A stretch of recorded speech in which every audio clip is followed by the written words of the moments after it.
আসসালামু আলাইকুম। এটিএন বাংলা গ্রামগঞ্জের খবরে সবাইকে স্বাগত জানাচ্ছি আমি শান্তা ইসলাম। শুরুতেই সংবাদ শিরোনাম।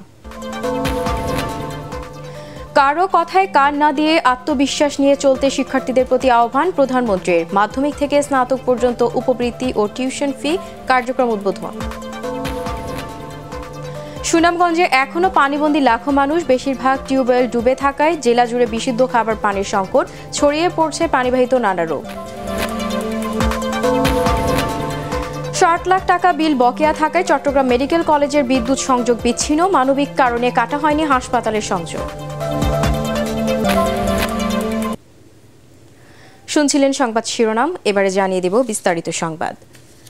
কারো কথায় কান না দিয়ে চলতে আত্মবিশ্বাস নিয়ে চলতে শিক্ষার্থীদের প্রতি আহ্বান জানিয়েছেন প্রধানমন্ত্রী শেখ হাসিনা। রাজধানীতে সারা দেশের শিক্ষার্থীদের উপবৃত্তি ও টিউশন ফি বিতরণ কার্যক্রম উদ্বোধন করে তিনি বলেন, সরকারের উন্নয়ন যাদের ভালো লাগে না শিক্ষার্থীদের তাদের এড়িয়ে চলতে হবে। সমালোচনাকে পাত্তা না দিয়ে সরকার বিশ্বের সাথে তাল মিলিয়ে আধুনিক শিক্ষা ব্যবস্থা গড়ে তুলছে বলেও জানান প্রধানমন্ত্রী। বিস্তারিত আপেল মাহমুদের রিপোর্টে।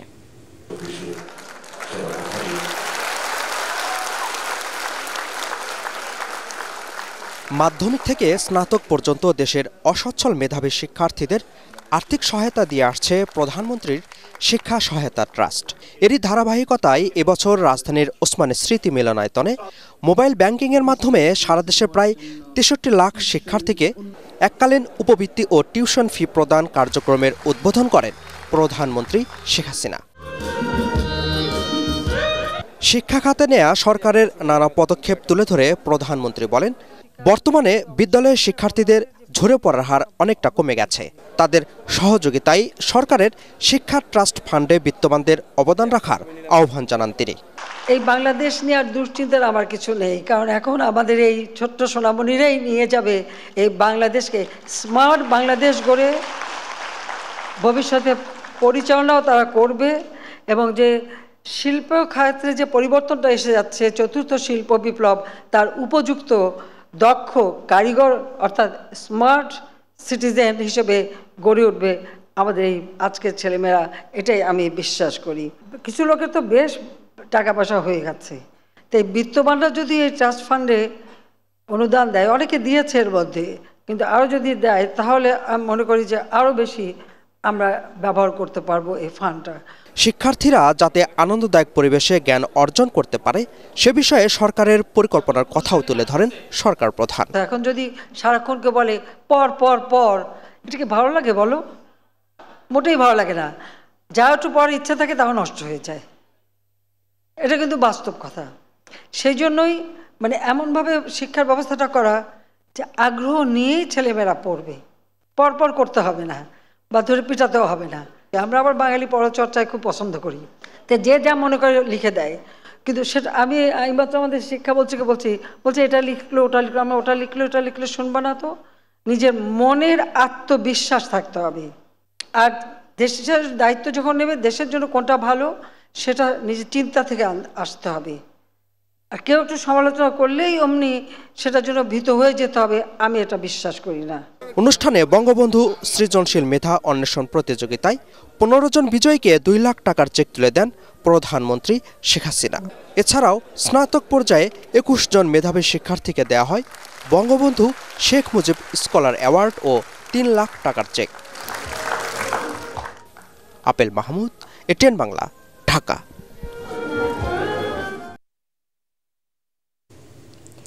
সুনামগঞ্জে এখনো পানিবন্দী লাখো মানুষ, শিশু ও বয়স্কদের নিয়ে বিপাকে হাজারো পরিবার। কয়েকটি গ্রামে টিউবওয়েল ডুবে থাকায় বিশুদ্ধ খাবার পানির সংকট দেখা দিয়েছে জেলা জুড়ে।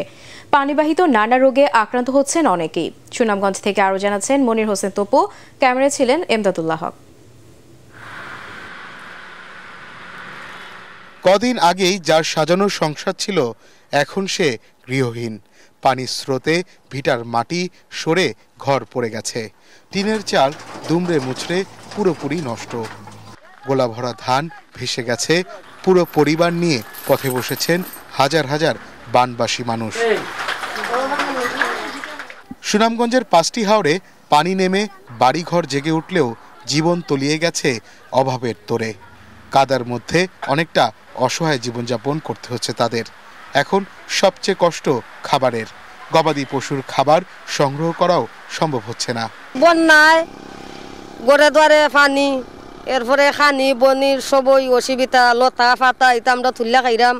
এরপরে কেন আছিল ছাউনিত আমরা রয়েছি 4 দিন। ওই কি বড় কষ্ট দিন যায় কি গরিবের।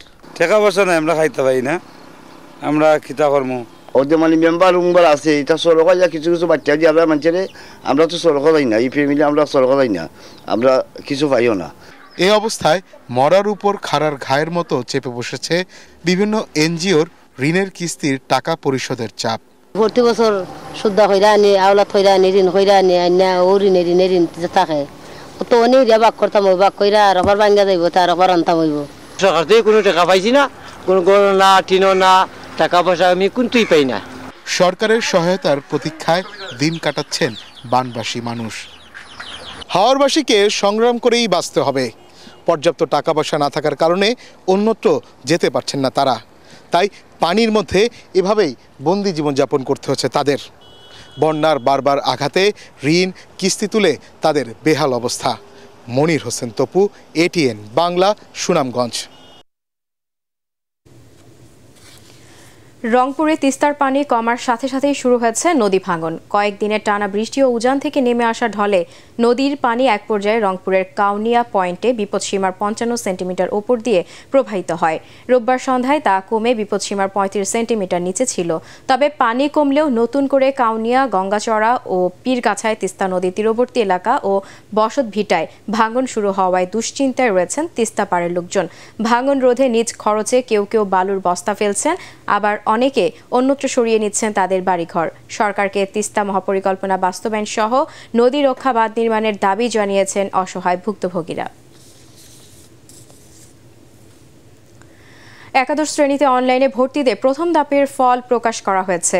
এই ধাপে আবেদন করেও কোনো কলেজে ভর্তির সুযোগ পাননি প্রায় 48,000 শিক্ষার্থী। তাদের মধ্যে রয়েছেন জিপিএ 5 পাওয়া 8,500 শিক্ষার্থীও। এছাড়া দেশের 220টি কলেজ ভর্তির জন্য একজন শিক্ষার্থীও পায়নি। গতরাতে প্রকাশিত ফলাফলে এসব তথ্য পাওয়া গেছে। এতে দেখা গেছে গত 26শে মে থেকেই 13 জুন পর্যন্ত একাদশে ভর্তি হতে অনলাইনে আবেদন করেছিলেন 13,35,000-এরও বেশি শিক্ষার্থী। ভর্তি নীতিমালা অনুযায়ী একজন শিক্ষার্থী তার এসএসসির ফলাফল ও অনলাইনে আবেদনের সময় দেওয়া পছন্দক্রমের ভিত্তিতে ভর্তির জন্য নির্বাচিত হন। একজন শিক্ষার্থী 10টি কলেজ পছন্দক্রমে দিতে পারেন। অনেকের পছন্দের 2, 3 বা 4টি কলেজ পছন্দক্রমে দেন। মূলত তাদের সেই কলেজগুলোতে আসন শূন্য না থাকায় তারা ভর্তির সুযোগ বঞ্চিত হন বলে জানিয়েছেন আন্তঃশিক্ষা বোর্ড সমন্বয় কমিটির সভাপতি অধ্যাপক তপন কুমার সরকার। 60 লাখ টাকা বিল বকেয়া থাকায় চট্টগ্রাম মেডিকেল কলেজের সংযোগ বিচ্ছিন্ন করে দিয়েছে বিদ্যুৎ বিভাগ। সকালে প্রতিষ্ঠানটির বিদ্যুৎ সংযোগ বিচ্ছিন্ন করে দেওয়া হয়। পিডিবি চট্টগ্রাম অঞ্চলের প্রধান প্রকৌশলী রেজাউল করিম জানান, চট্টগ্রাম মেডিকেল কলেজ ও হাসপাতালের 6 মাসের বকেয়া প্রায় 1,28 লাখ টাকা। এর মধ্যে কলেজের মিটারে বকেয়া রয়েছে প্রায় 60 লাখ টাকা। তাই কলেজের সংযোগটি বিচ্ছিন্ন করা হয়েছে। হাসপাতালে হাজার হাজার রোগী ভর্তি রয়েছে বিধায় মানবিক কারণে হাসপাতালের সংযোগ বিচ্ছিন্ন করা হয়নি। তবে বকেয়ার বিষয়টি প্রতিষ্ঠান প্রধানকে অবহিত করা হয়েছে। চট্টগ্রাম মেডিকেল কলেজের অধ্যক্ষ অধ্যাপক ডাক্তার সাহেনা আক্তার কলেজের একাডেমিক ভবনের সংযোগ বিচ্ছিন্ন করার কথা স্বীকার করেছেন। তিনি জানান, গত অর্থবছরের ডিসেম্বর পর্যন্ত বিল পরিশোধ করা হয়েছিল। এর পরের 6 মাসের বিলের বাজেট না থাকায় আর পরিশোধ করা সম্ভব হয়নি। ময়মনসিংহের ভালুকায় আলোচিত এনবিআর কর্মকর্তা ডক্টর মতিউর রহমানের গ্লোবাল শুজ নামে রয়েছে বিশাল জুতার ফ্যাক্টরি। কারখানার পাশে রয়েছে বাগানবাড়ি ও বিভিন্ন ফলের বাগান। 300 বিঘা জমির উপর গড়ে ওঠা এসব স্থাপনার দাম প্রায় 100 কোটি টাকা। ভালুকার হবির বাড়ি ইউনিয়নের ঝালপাজা মৌজায় মতিউর রহমান এইসব গড়ে তুলেছেন। স্থানীয়রা জানান, ভালুকা উপজেলা বিএনপির সিনিয়র যুগ্ম আহ্বায়ক মোর্শেদ আলম ওই জুতার কারখানা ও জমি দেখাশোনা করেন। জুতার ফ্যাক্টরিতে দেশ বিদেশি প্রায় 400 কর্মকর্তা ও কর্মচারী কাজ করেন।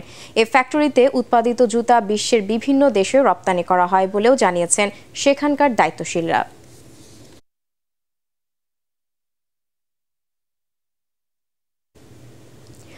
বিচার প্রার্থীদের আধুনিক নাগরিক সুবিধা সম্বলিত নিরাপদ অবস্থা নিশ্চিতের লক্ষ্যে প্রত্যেক জেলায় আদালত ভবনের সাথে ন্যায়কুঞ্জ নির্মাণের উদ্যোগ নেওয়া হয়েছে বলেও জানিয়েছেন প্রধান বিচারপতি ওবায়দুল হাসান। দুপুরে সিরাজগঞ্জের জেলা ও জজ আদালত চত্বরে বিচার প্রার্থীদের জন্য নির্মিত বিশ্রামাগার ন্যায়কুঞ্জ উদ্বোধন করে তিনি এই কথা জানান। হাইকোর্ট বিভাগের রেজিস্ট্রার মুন্সি মোহাম্মদ মশিউর রহমান, আপিল বিভাগের রেজিস্ট্রার সাইফুর রহমান, সিরাজগঞ্জের সিনিয়র জেলা ও দায়রা জজ এম আলী আহমেদ ও জেলা প্রশাসক মীর মোহাম্মদ হাবিবুর রহমান অনুষ্ঠানে উপস্থিত ছিলেন। আইনের আশ্রয় লাভের অধিকার প্রত্যেকটি নাগরিকেরই আছে। সেই জন্য তারা যখন আদালতে আসেন, আদালত প্রাঙ্গণে যদি কোনো বসার ব্যবস্থা না থাকে, তারা এদিক সেদিক ঘোরাফেরা করতেন, তাদের জন্য একটি সুন্দর পরিবেশে বসার ব্যবস্থা করার জন্যই এই স্থাপনাটি তৈরি হয়েছে। সেনাপ্রধান হিসেবে দায়িত্ব নেয়ার পর প্রথম কর্মদিবসে সাভার জাতীয় স্মৃতিসৌধে মুক্তিযুদ্ধের বীর শহীদদের প্রতি শ্রদ্ধা জানিয়েছেন জেনারেল ওয়াকার উজ্জামান। এ সময় শহীদ বেদিতে পুষ্পস্তবক অর্পণ ছাড়াও স্বাধীনতা যুদ্ধে শাহাদাত বরণকারী বীর শহীদদের প্রতি সালাম জানান তিনি। পরে স্মৃতিসৌধের পরিদর্শন বইতে স্বাক্ষর করেন নবনিযুক্ত সেনাপ্রধান। ঊর্ধ্বতন সামরিক কর্মকর্তারা এ সময় উপস্থিত ছিলেন।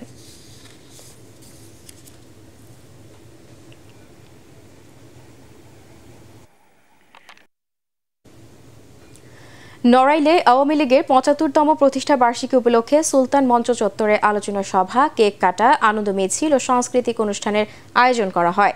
জেলা আওয়ামী লীগের সভাপতি অ্যাডভোকেট সুভাষ চন্দ্র বোস এর সভাপতিত্বে অনুষ্ঠানে প্রধান অতিথি ছিলেন জাতীয় সংসদের হুইপ ও নড়াইল ২ আসনের সংসদ সদস্য মাশরাফি বিন মুর্তজা।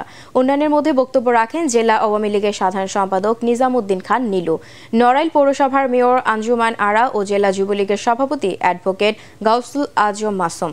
অনুষ্ঠানে জেলা আওয়ামী লীগের বিভিন্ন পর্যায়ের নেতাকর্মীরা উপস্থিত ছিলেন।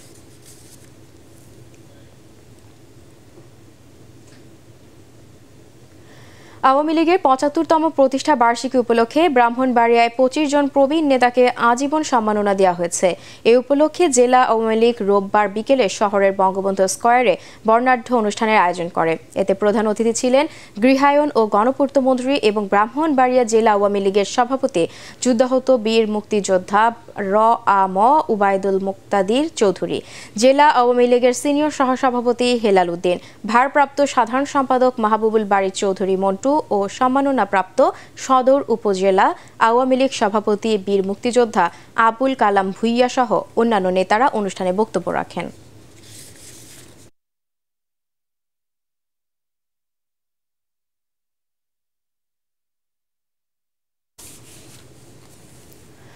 বেগম খালেদা জিয়ার রোগ মুক্তি ও দীর্ঘায়ু কামনা করে নাটোরে দোয়া মাহফিল করেছে বিএনপি। শহরের আলাইপুর দলীয় কার্যালয়ের জেলা বিএনপি ও অঙ্গ সংগঠনের পক্ষ থেকে এই দোয়া মাহফিলের আয়োজন করা হয়। এতে জেলা বিএনপির সদস্য সচিব রহিম নেওয়াজ, পৌর বিএনপির আহ্বায়ক শেখ এমদাদুল আল মামুন ও সদর উপজেলা বিএনপি সভাপতি রফিকুল ইসলাম সহ বিভিন্ন পর্যায়ের নেতাকর্মীরা উপস্থিত ছিলেন।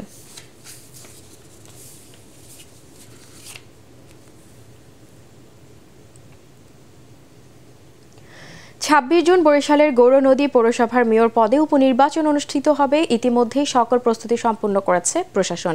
প্রচারণার শেষ দিনে গোটা পৌরসভা ছিল সভা, উঠান বৈঠক ও গণসংযোগে মুখরিত।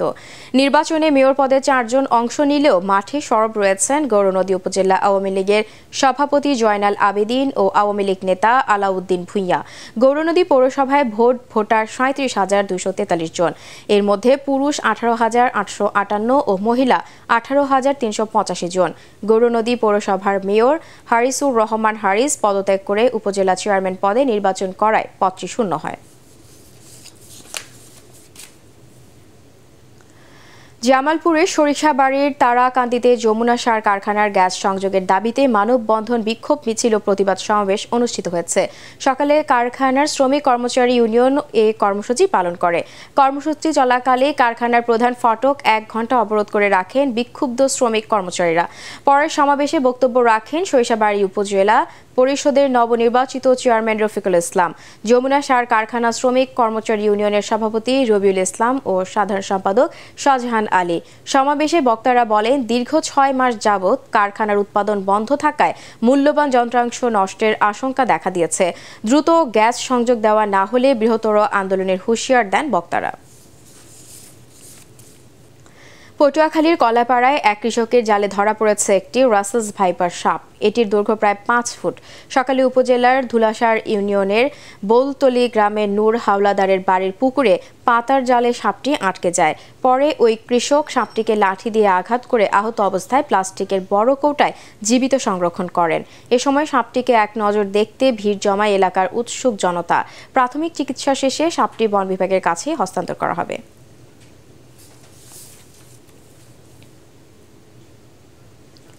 খাগড়াছড়িতে পার্বত্য চট্টগ্রাম এলাকায় আর্থসামাজিক উন্নয়নের ইখু, সাথী ফসল ও গুড় উৎপাদন শীর্ষক কর্মশালা অনুষ্ঠিত হয়েছে। সকালে খাগড়াছড়ি পার্বত্য চট্টগ্রাম উন্নয়ন বোর্ডের আয়োজনে এই কর্মশালা অনুষ্ঠিত হয়। এতে খাগড়াছড়ি কৃষি গবেষণা ইনস্টিটিউটের মুখ্য গবেষক ডক্টর আলতাফ হোসেন ও কৃষি উপপরিচালক বাসিরুল আলম সহ কৃষি কর্মকর্তা, জনপ্রতিনিধি এবং জেলার সুবিধাভোগী কৃষকরা অংশ নেন।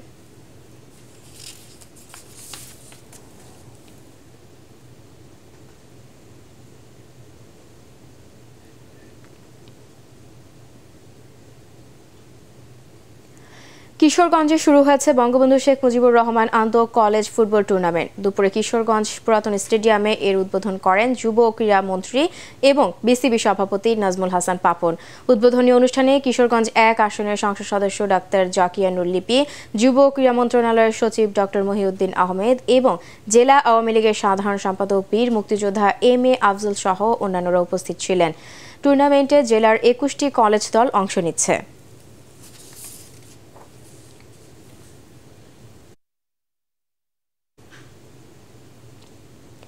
এদিকে জয়পুরহাটেও শুরু হয়েছে বঙ্গবন্ধু শেখ মুজিবুর রহমান আন্তঃ কলেজ ফুটবল টুর্নামেন্ট। জেলা স্টেডিয়ামে টুর্নামেন্টের উদ্বোধন করেন অতিরিক্ত জেলা প্রশাসক বিপুল কুমার। এ সময় জেলা ক্রীড়া অফিসার আবু জাফর মাহমুদজামান ও জেলা ক্রীড়া সংস্থার সাধারণ সম্পাদক মাহবুব মোর্শেদুল আলম লেবু উপস্থিত ছিলেন। উদ্বোধনীর দিনে 6টি শিক্ষা প্রতিষ্ঠানের শিক্ষার্থীরা অংশ নেয়। শিক্ষার্থীদের মাদক, জঙ্গিবাদ ও মোবাইল আসক্তি থেকে দূরে রাখতেই এমন আয়োজন বলে জানিয়েছেন উদ্যোক্তারা।